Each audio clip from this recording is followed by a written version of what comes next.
Yo soy Brenda Y yo, Roxana, y el día de hoy hablaremos sobre las especies en peligro de extinción del centro del país de México.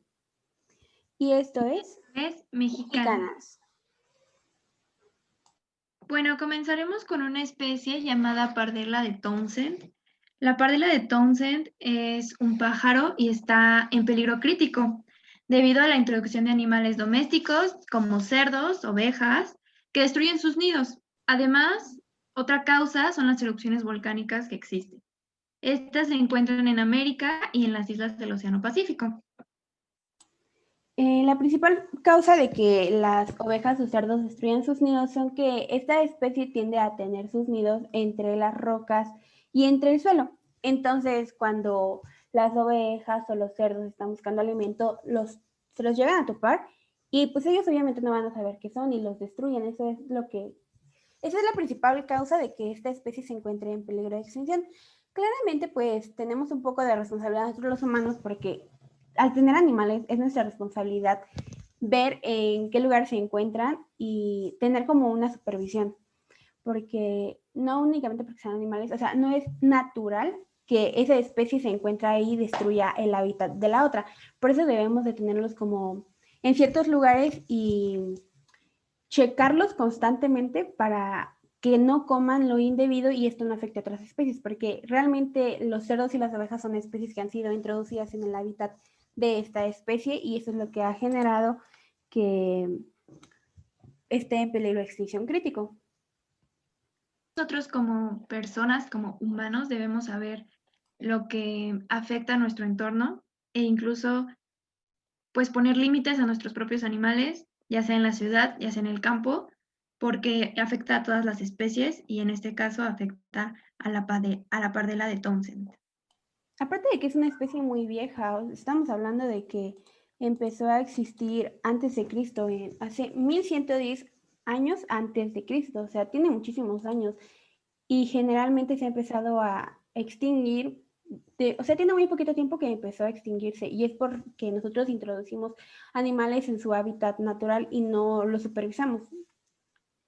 Claro, y también, a pesar de que tiene un hábitat marino, la mayoría se encuentra en las hierbas, en las rocas, como bien dijiste.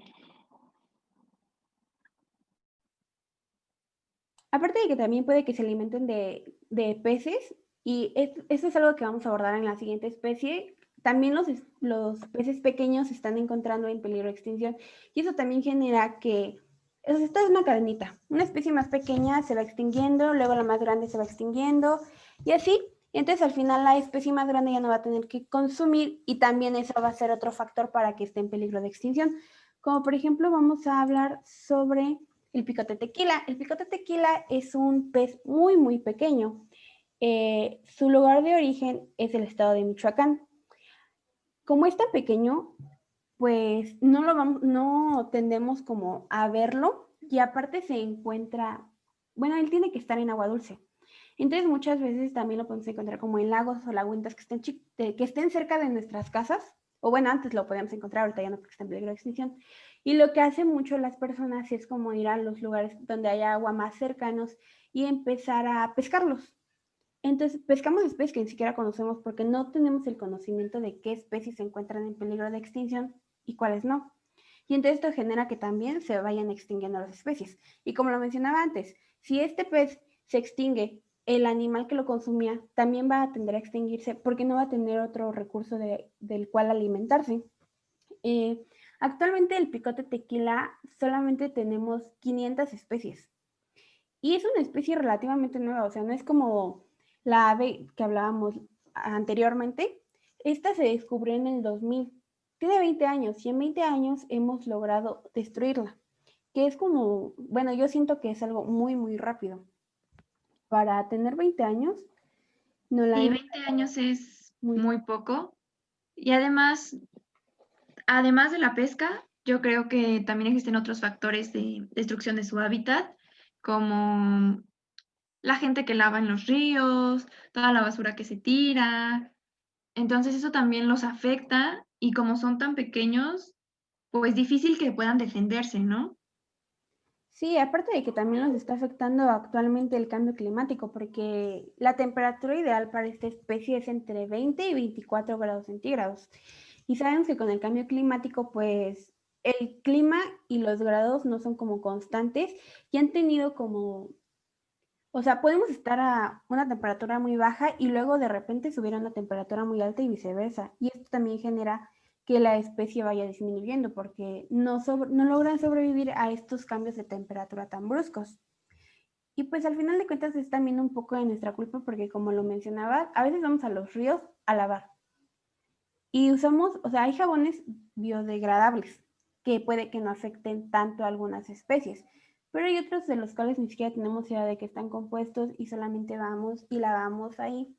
Y puede que eso tampoco nos afecte tanto, porque antes eso hacían nuestros antepasados, pero actualmente también vamos y desechamos basura, nos metemos a nadar y puede que cuando estemos nadando, como tú lo mencionabas, que son tan pequeños, puede que lo pisemos y ni cuenta nos vamos a dar de tan pequeño que es, o estamos destruyendo la especie de la cual ellos consumen y los estamos dejando sin comer y eso también genera que la especie vaya disminuyendo tanto.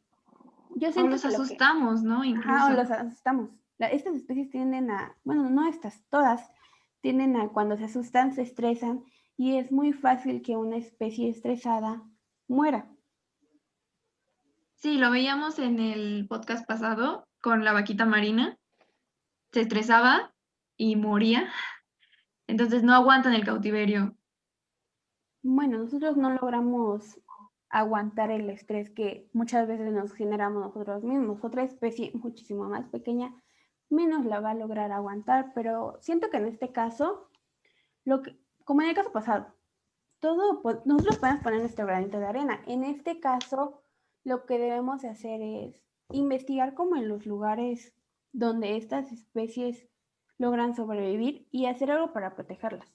No podemos dejar que en un lugar de agua dulce llegue alguna familia y se ponga a tirar basura o a contaminar o que si se les tiró un refresco o una cerveza en el mar, lo dejemos pasar, porque todas estas cosas son químicos y como es una especie tan pequeña y tan delicada, todo le va a afectar.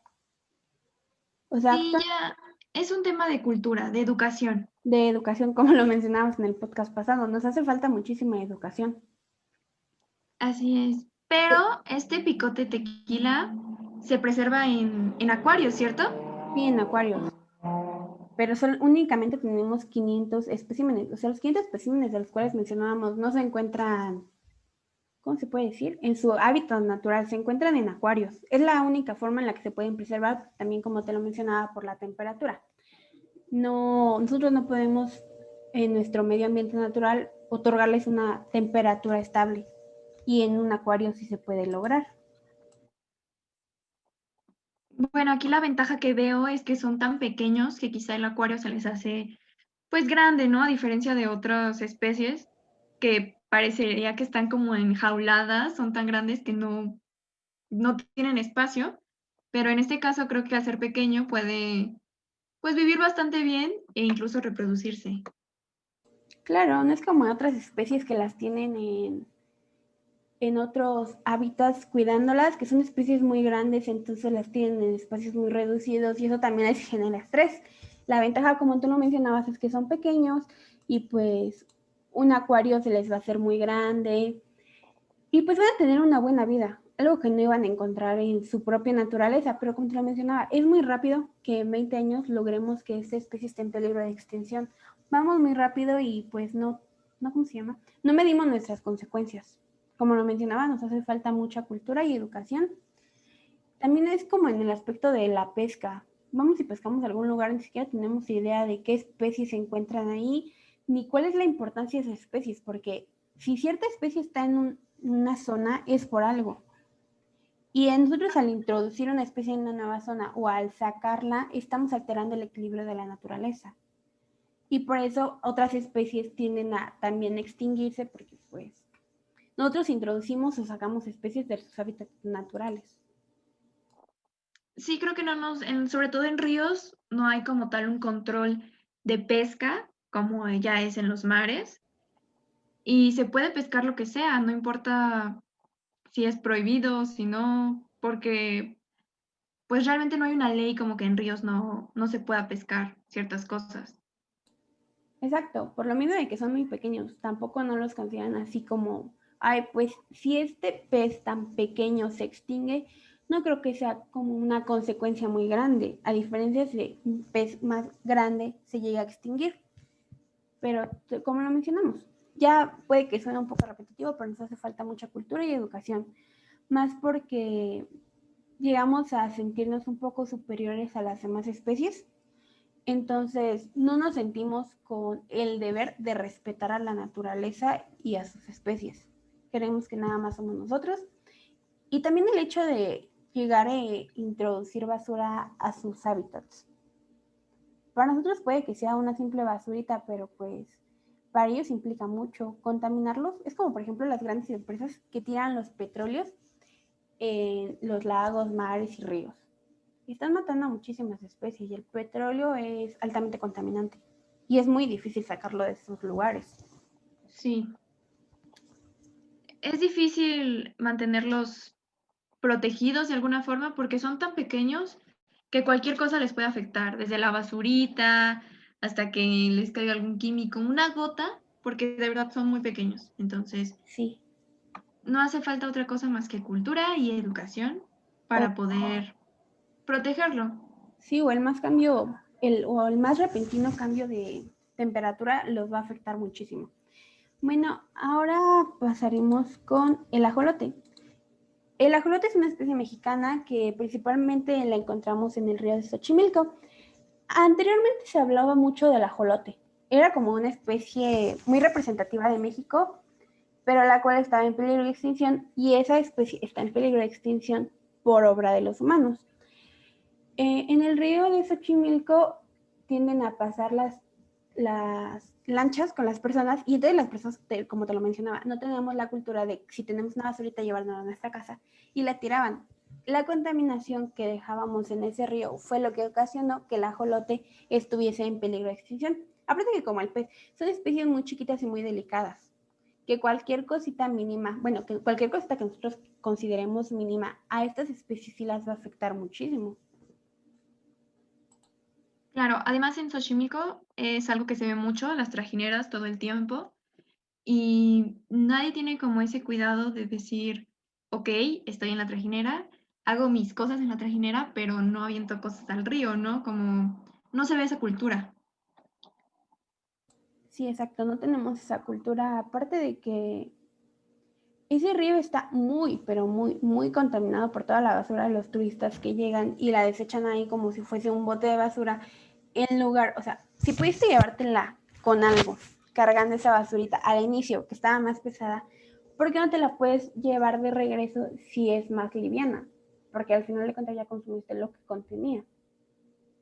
Sí, hay una diferencia enorme de hace 10 años cómo era Xochimilco a cómo es hoy. O sea, hay una gran diferencia, pero igual creo que se ha visto afectada por nosotros y solo por nosotros, porque creo que es posible que convivamos con las especies y poder ver el río, todo el camino, pero definitivamente no ponemos nuestra parte. Creo que hay mucha contaminación y no solo del agua, sino también sonora, mucha gente con cigarro, o sea, hay muchos tipos de contaminación que no tomamos en cuenta, pero afectan a las especies que están ahí. Sí, más la contaminación sonora llega a afectar a otras especies de las cuales vamos a hablar en el siguiente podcast, como son las aves. Eh, También por el ajolote llega a estar en peligro de extinción por las especies que son introducidas a ese río. Es como te lo mencionaba, no tenemos la cultura de investigar tampoco sobre, ay, si yo tengo cierto tipo de pez, en qué condiciones debe de estar y si ya no lo quiero, ¿qué debo de hacer con él? ¿Lo puedo llevar a otro lugar? ¿Lo puedo dar en adopción? O podemos buscar como muchas opciones. Pero lo primero que hacemos es de, ay, aquí hay agüita, aquí hay un río y pues ya que voy a liberar a la especie que ya no quiero, y a mí no me importa si va a afectar a las especies que son habitantes de ahí o si no va a sobrevivir, porque eso es lo que pasó con el ajolote. El ajolote está en peligro de extinción por las especies invasoras en su hábitat, las cuales son introducidas por los humanos. Sí, y pues se dieron cuenta un poco tarde de cómo afectaba esto y el ajolote pues está en peligro de extinción ahora, pero la Secretaría del Medio Ambiente del Gobierno de la Ciudad de México tiene un programa de rescate del anfibio en las instalaciones del bosque de Chapultepec, que ayuda un poco a la conservación del ajolote, pero la verdad yo veo un poco difícil que vuelva a su hábitat natural, que era en Xochimilco, por lo que ya habíamos comentado, de que está muy contaminado y sigue la contaminación, no para. Es muy difícil que regrese a su hábitat natural, más porque en la zona de Xochimilco donde esta especie habitaba es una zona turística y dudo que el gobierno quiera perder la derrama económica que le genera el turismo en esa zona por reintroducir una especie a su hábitat natural. Aparte de que la mejor opción es tenerlos protegidos y en este caso lo que podemos hacer nosotros es adoptar un ajolote. Cuando empezó a sonar mucho el tema de que los ajolotes estaban en peligro de extinción, lo que más llamaba la atención es que nosotros podemos adoptar un ajolote, porque nos vamos a comprometer a darle la condición de vida que él necesita. Aparte de, como tú lo mencionabas, están mejor protegidos que en su hábitat natural. El hábitat natural, el gobierno nunca lo va a poner sobre la derrama económica que el turismo le genera. Lo mejor que podemos hacer nosotros es informarnos, poner nuestro granito de arena para saber cómo podemos adoptar uno o hacer donaciones para que la especie siga prosperando, porque es una especie muy endémica. También lo que sonaba mucho es que lo iban a poner en billetes para generar conciencia de que es una especie importante, por lo cual debemos de cuidarla. Sí, el ajolote se ha vuelto como un icono, ¿no? Y no solo por la extinción, sino por lo bonito que se ve. Y es bueno que la gente lo reconozca, que diga, ok, no hay que agarrarlo, no hay que tocarlo, no hay que llevárnoslo a otros lados, no hay que comprar uno ilegalmente. Creo que el ajolote es uno de las especies que más ha resonado en cuestión de decir, pues que hay que proteger a las especies. No, siempre hay especies que no se toman tanto en cuenta, como el pez del que estábamos hablando. Probablemente nadie lo había escuchado en su vida, pero está en peligro de extinción. Sin embargo, el ajolote es una de las especies que más se ha sonado sobre que está en peligro de extinción. Por lo mismo que mencionábamos en el podcast pasado, nos llama mucho la atención las especies que son muy vistosas. Y como lo mencionabas, el ajolote suena mucho porque lo consideramos como, ay, está muy bonito, ay, se ve muy tierno. Pero como lo mencionabas, comprarlo ilegalmente, en vez de ayudar a que, a que crezca su población, estamos perjudicándolo porque no sabemos qué hizo el vendedor para conseguirlo. Tal vez el vendedor no sabe cuál es la forma adecuada de tomarlo para que sobreviva. Y si tú vas a la secretaría y dices, miren, saben que yo quiero adoptar un ajolote, ellos te van a dar las medidas para que tú le des una buena vida y así ayudes a prosperarlo. También es muy importante no consumir especies que tengan una dudosa procedencia. Vale, vale. Bueno, con esta especie terminamos por el día de hoy. Y como conclusión, solo quiero recordarles que todos los animales son importantes, no importa si son conocidos o no, si tienen difusión o no, creo que todos debemos respetarlos y dejarlos en su hábitat, no pescarlos si son peces en dado caso, y tener cultura y conciencia de lo que es cuidar y respetar a los animales. También hay que ser un poquito conscientes si tenemos la forma de consumir una especie, hay que ser muy cuidadosos de que tenga una procedencia legal, porque al consumirlos ilegalmente solamente estamos afectando a la demás especie, no le estamos ayudando para nada. También, así como podemos consumir una especie, también hay que ser responsables en el caso de ya no quererla o ya no poderla sustentar y buscar lugares en los cuales podemos dejarlo. No hay que, así como en el caso de los peces, aquí hay agua y aquí lo voy a dejar y no me van a interesar las demás especies porque en todos los lugares hay vida y no sabemos el daño que le puede generar una nueva especie a un hábitat. Yo soy Roxana Y yo soy Brenda y y esto esto fue fue Mexicana.